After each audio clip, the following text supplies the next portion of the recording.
YCP కార్యకర్తల కోసం కూడా మాట్లాడుతున్నాను. వీళ్ళ దగ్గర ఏ కల్తీ లెక్కర్ కేసులు వాళ్ళ మీద లేవు. ఎవరిని బూతులు తట్టలేదు. వాళ్ళు ఎందుకు చావాలి? వాళ్ళ చావుకి ఇప్పుడు ఎవరు చెప్తారు సమాధానం? రాంబాబు గారు అడిగిన కల్తీ పిల్లలు ఉండే ఉంటారు. ఇటు కుర్రోడు భార్గవ్ ఎంతో భవిష్యత్తు ఉండి ఉంటుంది కదా. వాళ్ళ అమ్మ వాళ్ళ నాన్నగారు ఎన్నో ఆశలు పెట్టుకుని ఉంటారు కదా. మీద ఎందుకు పోయాడో కూడా తెలియదు. చావుకు ఒక కారణం ఉండాలి కదండి. ఒకవేళ ఎక్కడికి వెళ్తున్నాడు, ఏదో ప్రమాదం ఏదో ముంచుకొచ్చేసింది, దేవుడు రాత అలాగ ఉంది, అక్కడ ఏదో చనిపోయాడు అంటే మనం అర్థం చేసుకోవచ్చు. ఏదో అనారోగ్యం వచ్చింది, అనారోగ్యంలో మనకి ఏం చేయాలి తెలియక అన్న హాస్పిటల్ తిప్పాలి ప్రయత్నాలు చేశాక వదిలేస్తే ఓకే, అప్పుడు ఓకే. జగన్మోహన్ రెడ్డి చేసిన తప్పుని కప్పిపుచ్చుకోవడానికి అతను ఆడే ఆటలో ఇద్దరు బలిపశువులు అయిపోయి ప్రాణాలు కోల్పోయి ఆ కుటుంబాలు వాళ్ళ రోడ్డు మీద పడ్డాయంటే ఎవరు దిక్కేళ్ళకి? ఎవరండి దిక్కు? వైసీపీ కార్యకర్తల కోసం కూడా మాట్లాడుతున్నాను. వద్దు, అంత పిచ్చొద్దు.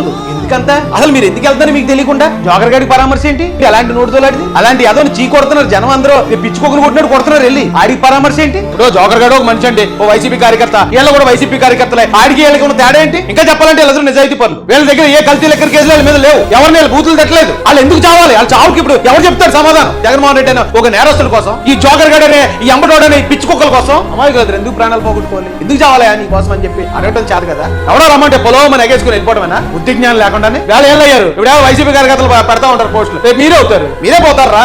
కారణం ఉండాలి. గవర్నమెంట్ ఏదైనా అన్యాయంగా నిర్ణయం తీసుకుందా? ఎలాంటి రోడ్డు ఎక్కని ప్రశ్నించండి. ఏంటిది? ఈ నోటు తోలకాల కోసం, నేరస్తుల కోసం రోడ్లు ఎక్కుతారా? జన ప్రదర్శన వేళ ప్రదర్శన చేశారు. రేపు అందరూ మర్చిపోతారు. ఏంటి పోయిదేటి? ఇప్పుడు 2 ప్రాణాలు పోయి ఎక్కడ వస్తాయి? ఈ జీవితంలో మరి తిరిగి మనుషులు ఆ కుటుంబాలకు వస్తారా?